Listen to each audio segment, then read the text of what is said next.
Captain Jake Morrison stood on the bridge of the U-East Defender, watching the massive space station grow larger on the main screen. The Galactic Council's headquarters looked like a giant metal flower floating in the darkness of space. It's golden. Towers twisted around each other, reaching out like arms, welcoming visitors from across the galaxy. But Jake knew this would not be a welcome visit. How long until we dock? He asked his navigation officer. 20 minutes, sir, came the reply. Jake nodded and walked to the communication console. Ambassador Chong, please report to the bridge. Lisa Chong arrived moments later, her diplomatic uniform crisp and professional. She had been Earth's voice to the galaxy for 5 years now.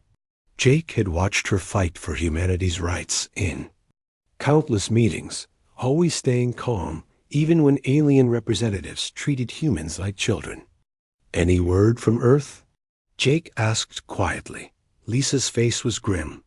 President Rodriguez sent final instructions an hour ago. The Zephyrians attacked another colony ship yesterday. 3,000 civilians dead, including 200 children. Jake felt his hands tighten into fists. For 3 years, the Zephyrian Empire had been killing human colonists.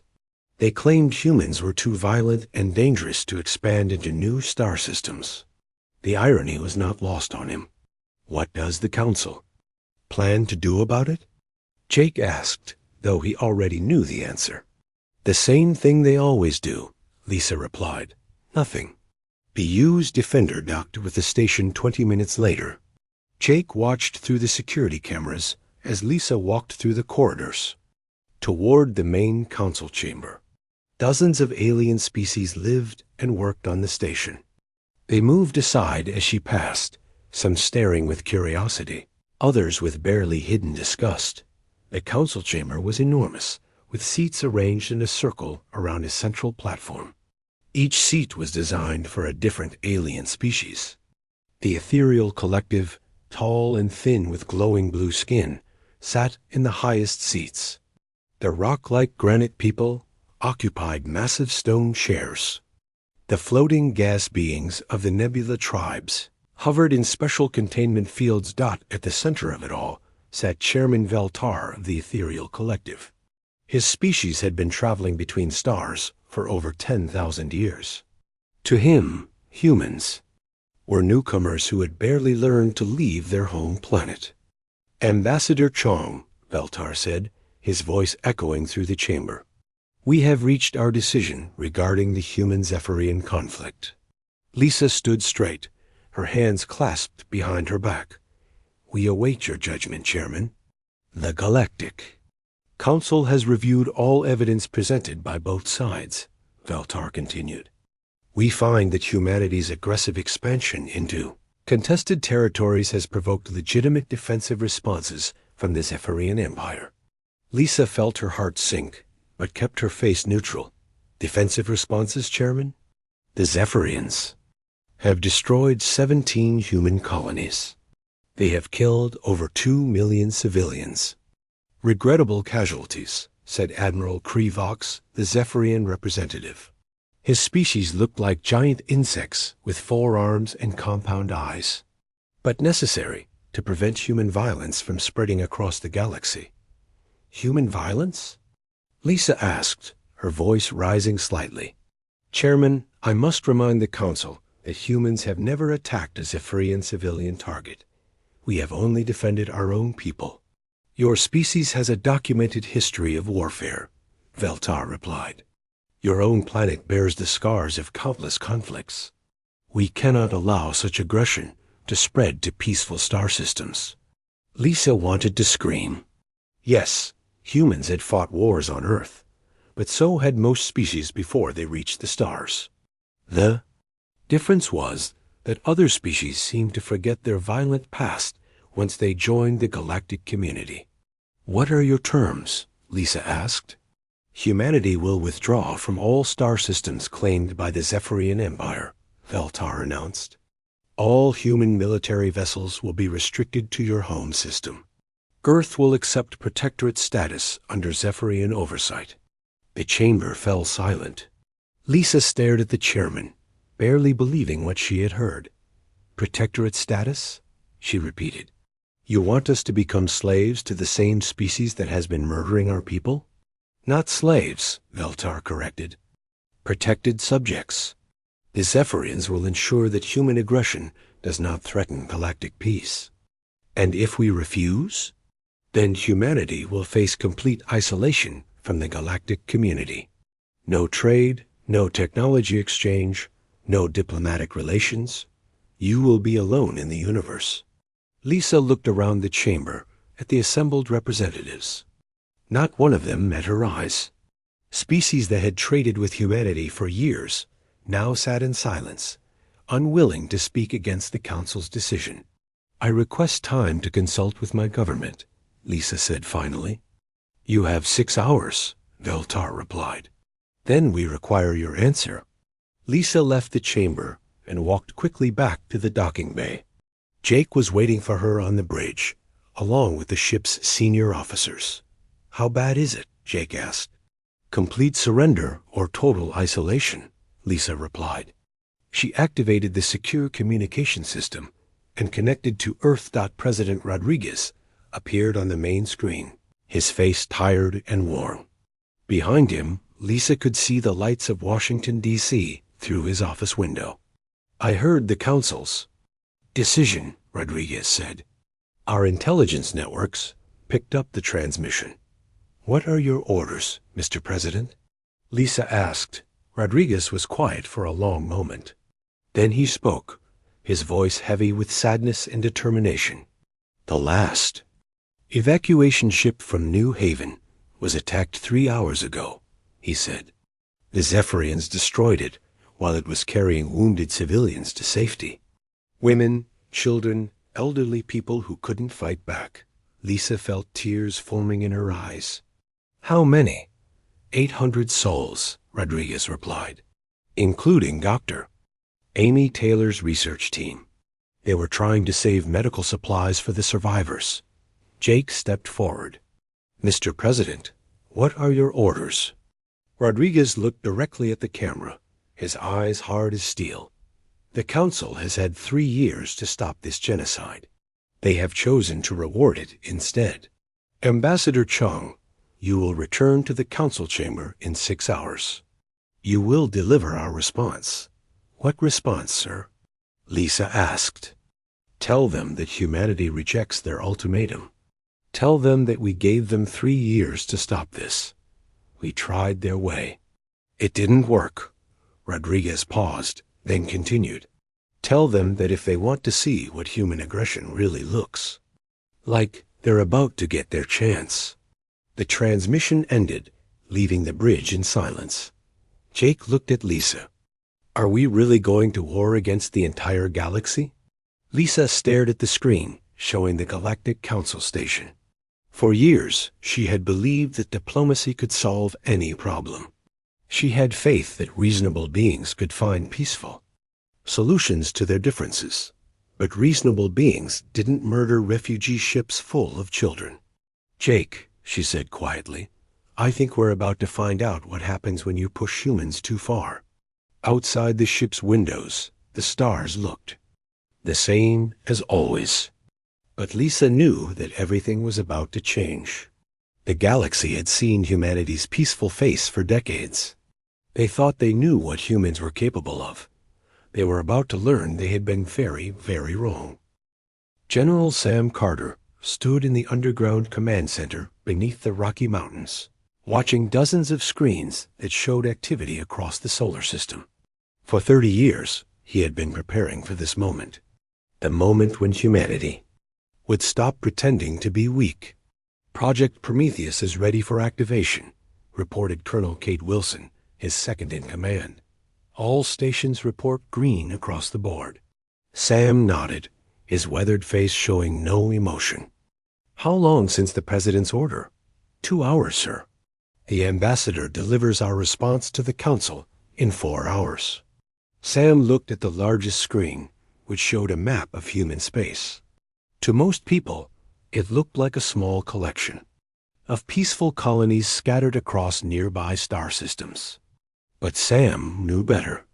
Each of those colonies was a carefully planned military installation designed to look like civilian settlements.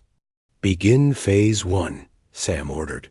Across the solar system, hidden facilities began to power up. On the dark side of the moon, massive, doors opened in what appeared to be mining operations. On Mars, research stations dropped their camouflage to reveal weapons factories. In the asteroid belt, cargo haulers shed their outer hulls to show their true nature as warships. Meanwhile, in the Kepler 442 system, Admiral Krivox led the largest Zephyrian fleet ever assembled toward the human agricultural world of New Haven.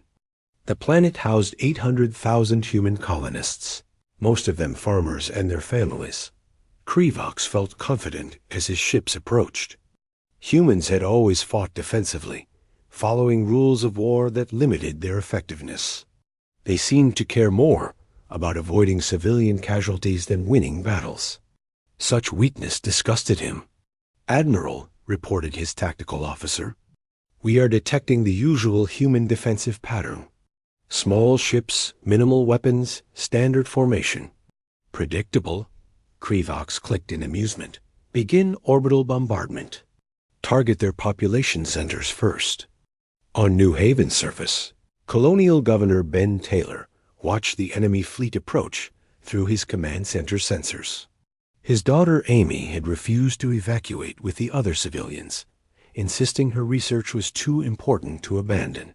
"Dad, you need to see this," Amy said, looking up from her computer terminal. For 3 years, she had been analyzing every piece of data from Zephyrian attacks. Every weapon signature, every tactical pattern, every technological weakness. "What is it, sweetheart?" Ben asked, though he kept his eyes on the tactical display. "Their ships have a critical flaw," Amy said, excitement in her voice. "Their power systems are connected to their weapons targeting. If you hit them with a specific frequency pulse, their own weapons will overload." Ben stared at his daughter. "How do you know this?" "I've been studying every attack for 3 years," Amy replied.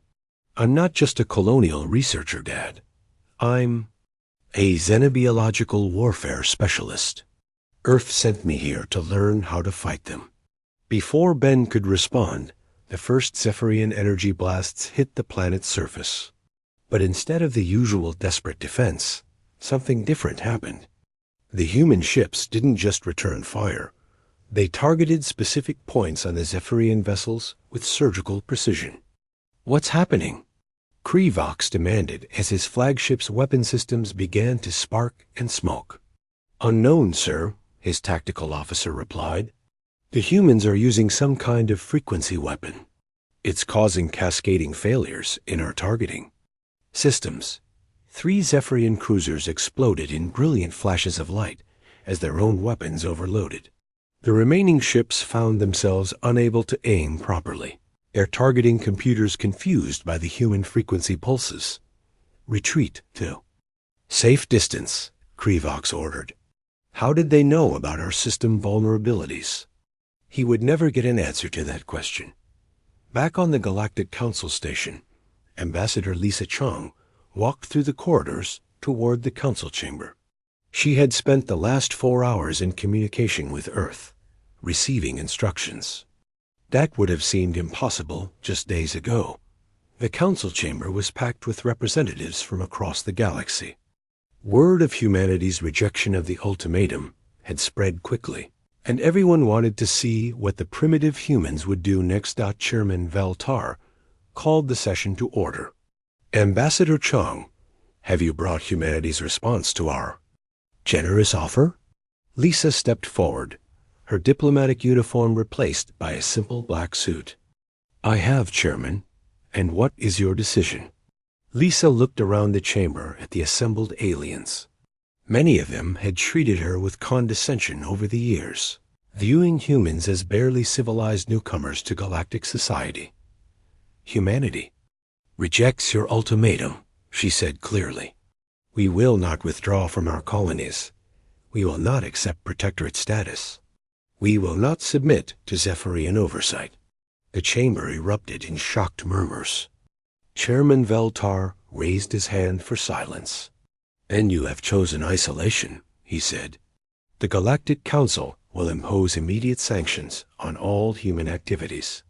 No species will trade with Earth. No technology will be shared. You will be alone in the universe." Lisa smiled, a cold expression that sent chills through the watching representatives. "Chairman, you seem to be under the impression that we need you more than you need us." "What do you mean?" Veltar asked. "At this moment, 17 Zephyrian military installations have just gone dark," Lisa announced. "Not destroyed, not damaged, simply gone." The chamber fell silent. Veltar quickly activated his communication device, speaking rapidly in his native language. His face grew pale as he received responses. "How?" he whispered. "For 5 years, human diplomatic ships have been visiting every corner of the galaxy." Lisa said, "We told you we were conducting peaceful surveys and cultural exchanges." That wasn't entirely true. She activated a holographic display that showed the positions of human vessels throughout galactic space. What had appeared to be a few dozen diplomatic ships was actually hundreds of vessels, many of them in positions that should have been impossible for civilian craft to reach. Every human colony you dismissed as a peaceful farming settlement was actually a forward military base, Lisa continued. Every human trader who sold goods in your markets was gathering intelligence on your technology and defenses. Every human diplomat who attended your cultural events was mapping your strategic vulnerabilities. Admiral Krevox's voice came over the communication system, filled with panic. "Council, we are under attack by unknown forces. Our ships are being destroyed by weapons that don't appear on any sensors. Request immediate assistance." Lisa turned to look directly at the Zephyrian representative in the chamber. "Admiral Krevox, I believe you wanted to see human aggression. You're about to get a very close look at it." The main display screen activated, showing the battle at New Haven. But instead of the expected one-sided massacre, it showed Zephyrian ships retreating in confusion, while human vessels emerged from what had appeared to be empty space. "Impossible," breathed Chairman Veltar. "Our sensors show no human military vessels in that system." "Your sensors show what we want them to show," Lisa replied. "We've been studying your technology for years. We know exactly how to hide from your detection." Systems. The chamber erupted in chaos as representatives began receiving reports from their home systems. Human traders and refugees throughout the galaxy were revealing their true nature as military operatives.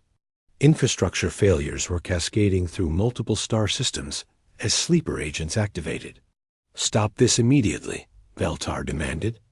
"This is an act of war against the entire galactic community." Lisa looked around the chamber one more time, then delivered the message that would change everything. "No, Chairman, this is not an act of war. This is a warning. We gave you 3 years to stop the genocide of our people. You chose to reward it instead." She paused, letting her words sink in. "So here is humanity's final warning to the galaxy. Stop attacking our people, or we will stop pretending to be civilized." The transmission ended, leaving the chamber in stunned silence. Outside the station's windows, the stars looked the same as always. But everyone in the chamber knew that the galaxy had just changed forever. The age of underestimating humanity was over. The galaxy woke up to a new reality. In the space of 6 hours, the Zephyrian Empire had lost 17 military bases, 43 warships, and their reputation as the most powerful military force in known space. The attacks had been so precise and coordinated that many alien species began to wonder if they had ever truly known humanity at all. On Earth, President Rodriguez stood in the Situation Room deep beneath the White House, watching status reports flood in from across human space. The room was filled with military officers and intelligence analysts, all of them focused on screens, showing the largest military operation in human history. "Status report," Rodriguez said to General Carter, who had arrived from his mountain command center. "Phase 1 complete, Mr. President," Carter replied. "All Zephyrian forward bases have been neutralized. Their main fleet at New Haven has retreated to their home system. Admiral Krivox is requesting reinforcements from the Galactic Council." "And the Council's response?" "Confusion and panic, sir. Half the member species are reporting infrastructure failures. The other half are demanding explanations for how their security systems were compromised." Rodriguez nodded. "What about our people? Any casualties?" "Minimal losses, sir. Dr. Amy Taylor's frequency weapon worked perfectly. The Zephyrians couldn't target our ships effectively once we started jamming their systems." On the other side of the galaxy, Captain Jake Morrison sat in his command chair aboard the U-East Defender, but the ship around him looked nothing like the diplomatic vessel it had appeared to be just days ago. Walls had retracted to reveal advanced weapon systems. The observation deck had become a tactical command center. The ship's true nature as one of humanity's most advanced stealth warships was finally visible. "Captain," reported his tactical officer, "we're receiving surrender requests from 3 more Zephyrian outposts. They're offering to release all human prisoners in exchange for safe passage." Jake considered the offer. "Tell them to release the prisoners first. Then we'll talk about safe passage." "Sir, Admiral Krivox is attempting to contact us directly." "Put him through." The main screen flickered to life, showing the insect-like face of Admiral Krivox. The Zephyrian looked haggard and desperate, his compound eyes darting nervously. "Captain Morrison," Krivox said, "I request a ceasefire to discuss terms." "What terms?" Jake asked coldly. "The Zephyrian Empire is prepared to recognize human territorial claims in exchange for an end to hostilities." Jake almost laughed. 3 days ago, you were bombing refugee ships. Now you want to negotiate? Your people have proven to be more capable than we anticipated, Krivox admitted. Perhaps we underestimated human defensive capabilities. "Admiral," Jake said, leaning forward in his chair, "you haven't seen our defensive capabilities. What you've experienced so far is just us taking off the kid gloves." Before Krivox could respond, Jake cut the transmission. He turned to his communications officer. "Send a message to Earth. Tell them the Zephyrians want to talk." Back on Earth, President Rodriguez was dealing with a different kind of communication. The leaders of dozens of nations were gathered in an emergency session, their faces appearing on screens around the Situation Room. "Ladies and gentlemen," Rodriguez began, "I know many of you are surprised by recent events. I want to explain what we've been preparing for." The Prime Minister of the United Kingdom spoke first. "Alex, when you told us about the colonial development program, we thought you were talking about farming settlements. You didn't mention building a secret military empire." "Because it wasn't secret from you," Rodriguez replied. "Every major nation on Earth has been part of Project Prometheus. Your aerospace companies built the ships. Your universities trained the personnel. Your intelligence agencies gathered the data." The president of Brazil looked confused. "But we were told those were civilian projects. Research stations, mining operations, agricultural settlements." "They were," Rodriguez said. "They were also military bases. Every human colony established in the last 20 years was designed to serve dual purposes. We learned from history that you can't separate civilian and military infrastructure when you're preparing for war." The Chancellor of Germany nodded slowly. The Zephyrians never suspected because they looked exactly like what they were supposed to be. "Exactly," Rodriguez confirmed. "A farm that can feed colonists can also supply military forces. A research station that studies alien biology can also develop biological weapons. A mining operation that extracts metals can also build weapons platforms. Meanwhile, in the Zephyrian home system, Admiral Krivox was discovering just how thoroughly humanity had infiltrated galactic civilization. His flagship's computer systems were failing one by one, infected by viruses that had been dormant for years. How is this possible? He demanded of his chief technician. These systems were built by our own people using our own technology. Sir, the technician replied nervously, we've been buying computer components from human traders for 5 years. They offered us better processors at lower prices than our traditional suppliers. Krivox felt his blood turn cold. Are you telling me that our entire fleet is running on human-built computers? Not entirely, sir, but significant portions of our navigation, communication, and targeting systems use human components. And now they're all failing at once? Yes, sir. It appears the humans installed remote access protocols in all their hardware. They've been able to monitor and control our systems this entire time. Krivox slammed his 4 fists on the command console. They've been planning this for years. While we thought we were exploiting their cheap labor and resources, they were preparing to destroy us. The truth was even worse than Krivox imagined.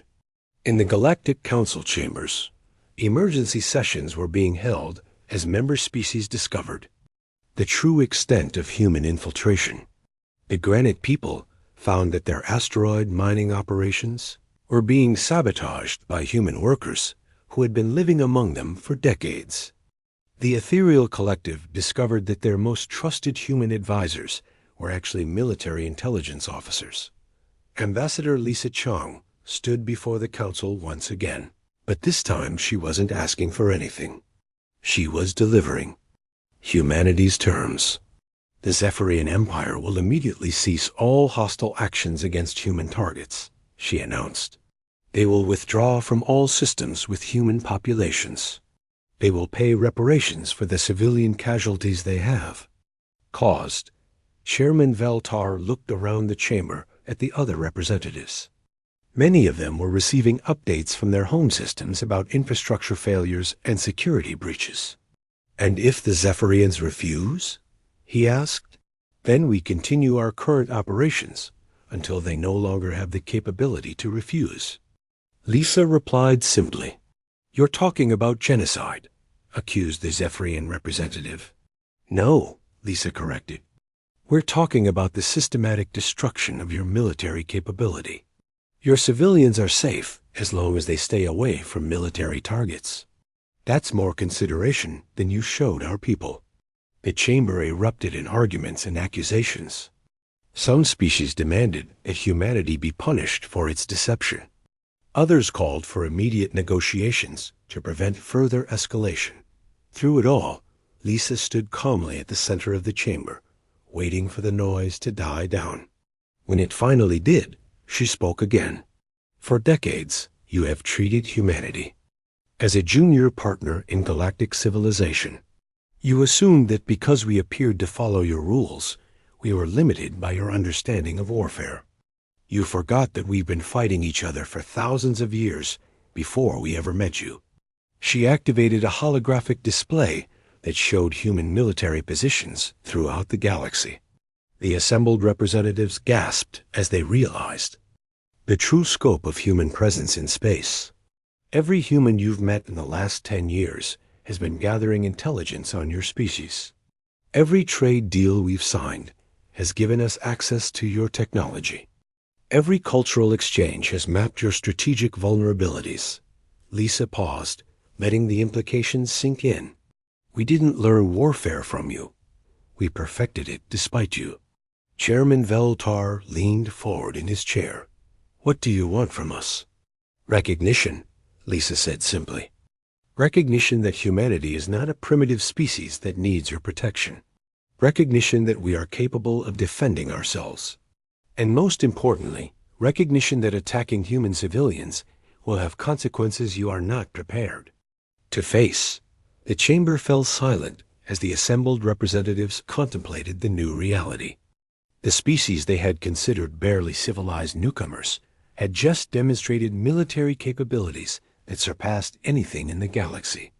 And if we refuse to recognize these things? Veltar asked quietly.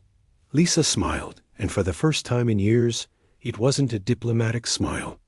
It was the smile of a predator who had finally stopped hiding her teeth. Then you'll learn firsthand why humans spent so many centuries fighting each other, she said. We got very, very good at it. Outside the council chamber, the stars looked the same as always. But everyone in the galaxy now knew that humanity had been watching them from the darkness, learning their weaknesses, and preparing for the day when diplomacy would no longer be enough. That day had finally come. The Galactic Council met in emergency session for the 4th time in 2 days. Representatives from across the galaxy sat in their species-specific chairs, but the usual air of dignified authority was gone. Instead, fear and confusion filled the chamber as reports continued to pour in from every corner of galactic space. Chairman Veltar looked haggard as he called the session to order. We have received confirmation that the Zephyrian military has been completely neutralized. Their home fleet surrendered 6 hours ago after their command structure collapsed. Murmurs of disbelief rippled through the chamber. The Zephyrian Empire had been one of the most powerful military forces in the galaxy just 3 days ago. Now they were asking for humanitarian aid. How is this possible? Asked the representative from the Silicon Collective, a species of living computers. Our analysis suggested it would take months of sustained warfare to defeat the Zephyrians. Ambassador Lisa Chong stood at the center of the chamber, no longer the diplomatic figure who had pleaded for her people's rights.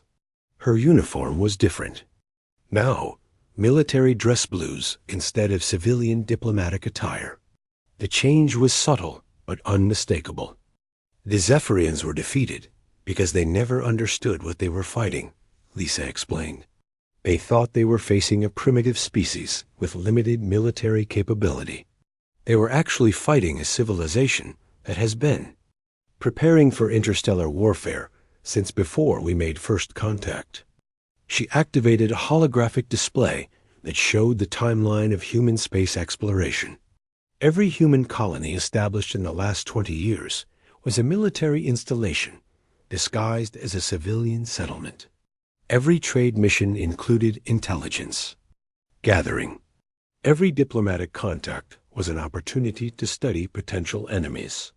The representative from the Ethereal Collective, a tall being with glowing blue skin, spoke up. You're describing a level of deception that spans decades. The resources required would be enormous. Yes, Lisa agreed.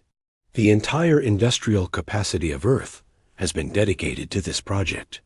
Every major corporation, every government agency, every university has been part of the preparation. On Earth, Dr. Amy Taylor stood in a laboratory that had been hidden beneath a farming community on New Haven. The walls were lined with research data on dozens of alien species, their biology, their technology, their psychology, their weaknesses. The Zephyrians were just the beginning, she said to the camera that was recording her explanation for the Galactic Council. Every species that humanity has encountered has been thoroughly studied. We know how your immune systems work, how your technology functions, how your societies are organized. She pulled up a file on her computer screen. The Ethereal Collective, for example. Your species is vulnerable to specific electromagnetic frequencies that disrupt your energy-based nervous system. The Granite people can be incapacitated by sonic weapons that create resonance in their silicon-based bodies. The Nebula tribes lose cohesion when exposed to certain chemical compounds. The implications were staggering. Humanity hadn't just been preparing to defend against the Zephyrians. They had been preparing to fight the entire galaxy if necessary. Back in the council chamber, panic was beginning to set in. Representatives were receiving reports that human operatives embedded in their societies were revealing themselves. People who had been trusted advisors, skilled workers, and friendly neighbors for years were suddenly displaying military training and advanced technology. "This is impossible," protested the representative from the Aquatic Federation. "We have humans living in our underwater cities. They breathe our atmosphere, eat our food, live among our families. Genetic modification and advanced medical technology." Lisa replied matter-of-factly, "We've been able to adapt humans to live in any environment for over a century." The people you trusted as refugees and immigrants were actually long-term intelligence operatives. The chamber erupted in angry voices. Species that had welcomed human refugees with open arms now realized they had been harboring military agents. Trade partners discovered that their human business associates had been systematically gathering information about their economic and industrial capabilities. "You violated every principle of civilized conduct," accused Chairman Veltar. "You betrayed the trust of species that welcomed you in good faith." Lisa's expression hardened. "We did what was necessary to survive, and we were right to do so. The Zephyrians proved that the galaxy was willing to tolerate genocide as long as it wasn't their own people being killed. The Zephyrians were acting independently," Veltar protested. "The Council never approved of their actions." "But you never stopped them either," Lisa shot back. "For 3 years, you sat in your comfortable chairs and watched them murder our people. You made excuses for them. You blamed us for provoking them. You told us to be more civilized while our children were being burned alive on colony ships." The chamber fell silent. The truth of her words was undeniable. "What do you want from us?" asked the representative from the Crystal Communes, a species of living gemstones. "We want the galaxy to understand that humanity is not a junior partner in galactic civilization," Lisa replied. "We are not primitive beings who need your protection or guidance. We are a species that has survived thousands of years of warfare on our own world, and we have used that experience to become the most effective military force in known space." She activated another holographic display, this one showing human military assets throughout the galaxy. Ships that had been disguised as cargo haulers revealed themselves as battleships. Research stations dropped their camouflage to show massive weapons platforms. Mining operations exposed hidden shipyards and weapons factories. "Every human presence in galactic space has been part of our defensive network," Lisa continued. "We have been watching you, learning about you, and preparing to defend ourselves against you, if necessary." The scope of the deception was breathtaking. Humanity had built a shadow military empire that spanned dozens of star systems, all while appearing to be a peaceful species focused on agriculture and trade. "How long have you been planning this?" whispered Chairman Veltar. "Since the day we made first contact," Lisa replied. "We learned very quickly that the galaxy was not the peaceful utopia we had hoped for. Species like the Zephyrians existed, and they would eventually target us, so we prepared. The truth was even more complex than that. In hidden facilities across Earth, researchers had been studying every aspect of galactic civilization since humans first learned they were not alone in the universe. They had identified potential threats, analyzed alien psychology, and developed strategies for defending against species with technology centuries ahead of human development. The Zephyrians made the mistake of assuming that because we fought defensively, we were weak, Lisa explained. They confused restraint with inability. They forgot that a species that survives thousands of years of warfare doesn't do so by being passive. She looked around the chamber at the assembled representatives. "Every one of you has made the same mistake. You saw us following your rules and assumed we were bound by your limitations. You forgot that we chose to follow those rules, not because we had to, but because we wanted to be part of galactic civilization." "And now?" asked the representative from the fungal networks. "Now you've proven that civilization is a luxury we can't afford," Lisa replied. The Zephyrians have shown us what happens when we try to be peaceful. They murdered our people while you watched and did nothing. The chamber erupted in protests and denials, but Lisa continued speaking over the noise. So we will defend ourselves, using the methods that have kept humanity alive for millennia. We will be as violent as necessary to protect our people. We will be as deceptive as required to maintain our security. We will be as ruthless as our enemies force us to be. She paused, letting her words sink in. We tried to be civilized. We followed your rules. We respected your authority. But you failed to protect us when we needed protection. The chamber gradually fell silent as the representatives absorbed the implications of her words. This is humanity's true face, Lisa concluded. We are not the peaceful farmers and traders you thought you knew. We are a species that has fought for survival since we first learned to use tools. We are very good at fighting, and we are very good at winning. Chairman Veltar leaned forward in his chair. What happens now? Lisa smiled, and for the first time in days, it was a genuine expression. Now we find out if the galaxy is ready to treat humanity as an equal partner rather than a junior member. And if we refuse, then you'll learn why we spent so many centuries preparing for war, Lisa replied. We got very, very good at it. The stars outside the council chamber windows looked the same as always. But everyone in the galaxy now knew that humanity had been watching them from the darkness, learning their secrets, and preparing for the day when peaceful coexistence would no longer be possible. That day had arrived, and the galaxy would never be the same. 3 months after humanity's ultimatum, the galaxy was a very different place. The Zephyrian Empire no longer existed. Their military had been systematically dismantled, their leadership captured or fled, and their territory redistributed to species they had previously oppressed. The speed and precision of their defeat had sent shockwaves through every civilization in known space. Admiral Jake Morrison stood on the bridge of what had once been called the UES Defender. The ship's true name was now visible on its hull. The UES Retribution, flagship of humanity's previously hidden defense fleet.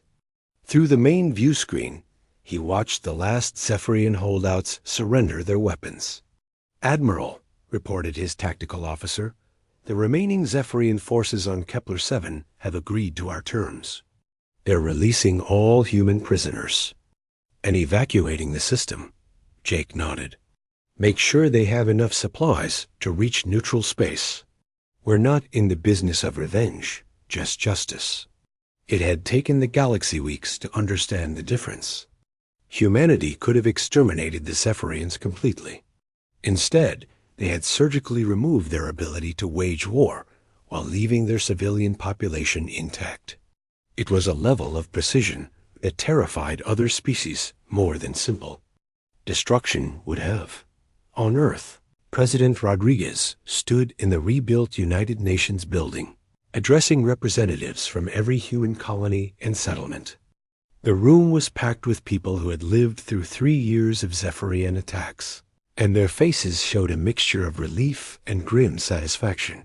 The immediate threat to our people has been eliminated, Rodriguez announced. But we must remember that this victory came at a price. We had to abandon the peaceful path we preferred to take. We had to show the galaxy a side of humanity that we hoped never to reveal. In the audience, Dr. Amy Taylor sat with her father, Colonial Governor Ben Taylor. She had returned to New Haven to help rebuild the communities that had been damaged in the attacks. The planet was healing, but the scars would remain for generations. What happens now, Dad? Amy asked quietly. Ben considered the question. Now we make sure this never happens again. We make sure no one ever again mistakes human kindness for human weakness. The real transformation was happening in the Galactic Council chambers. The old arrangement of species with the ancient civilizations, holding the positions of authority, had been completely restructured. Humanity now held a permanent seat on the ruling council, and their representatives were no longer asking for permission. Ambassador Lisa Chong walked through the corridors of the council station, noting how differently other species now treated her.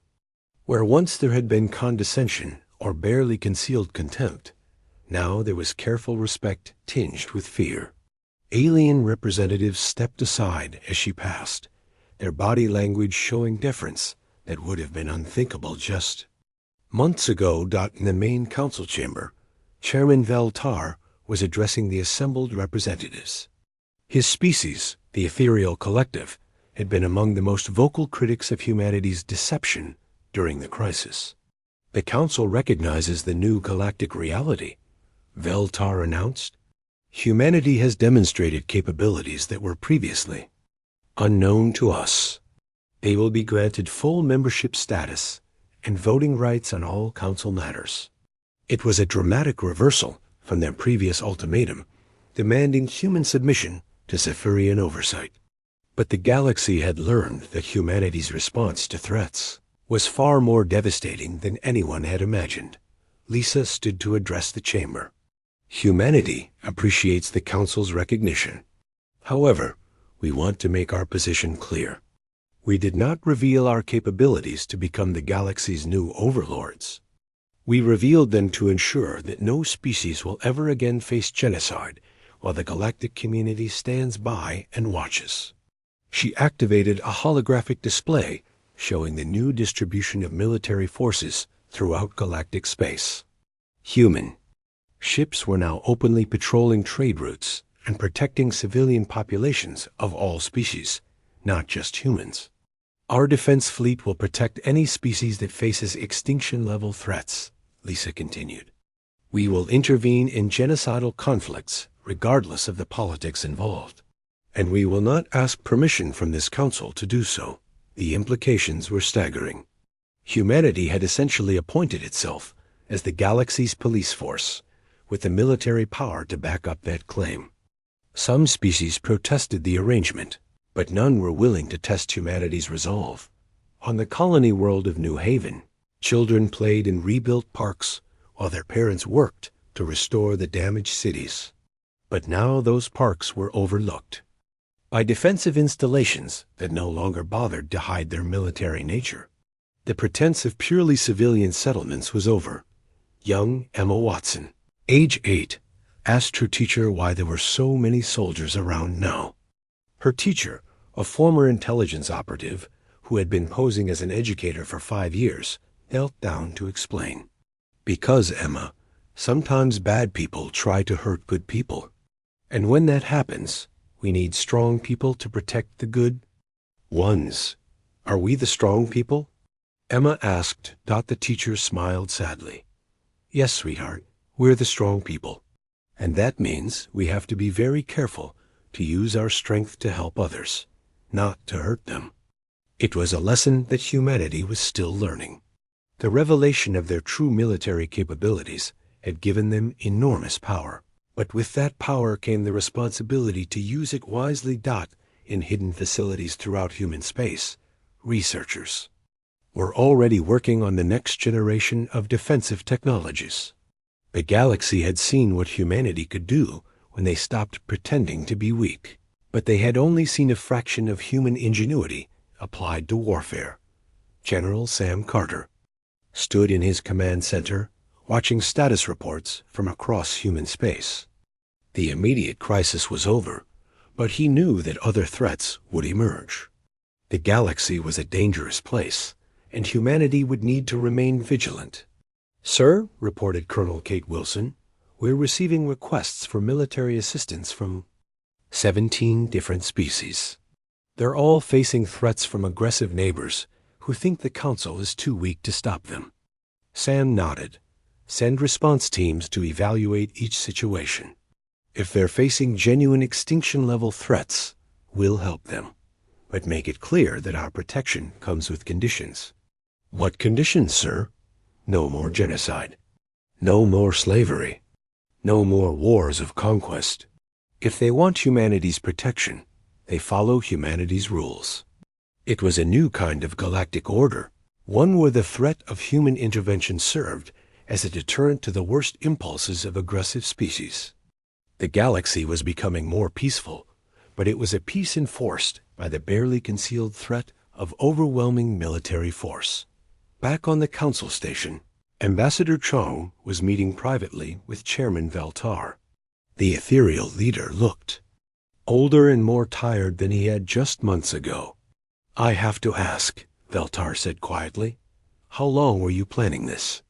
The deception, the military buildup, the infiltration of our societies?" Lisa considered her answer carefully. "Since the day we made first contact.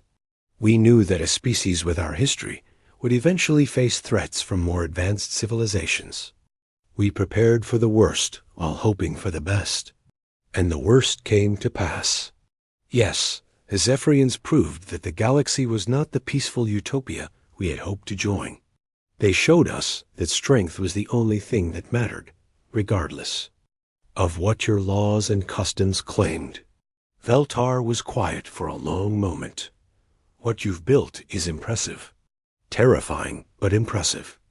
A shadow military empire that spanned the galaxy while appearing to be nothing more than farmers and traders." "We learned from our own history," Lisa replied. "The most successful military strategies are the ones your enemy never sees coming. And now? Now we try to build something better. A galaxy where species like the Zephyrians can't commit genocide while everyone else looks the other way. A galaxy where being peaceful doesn't make you a target."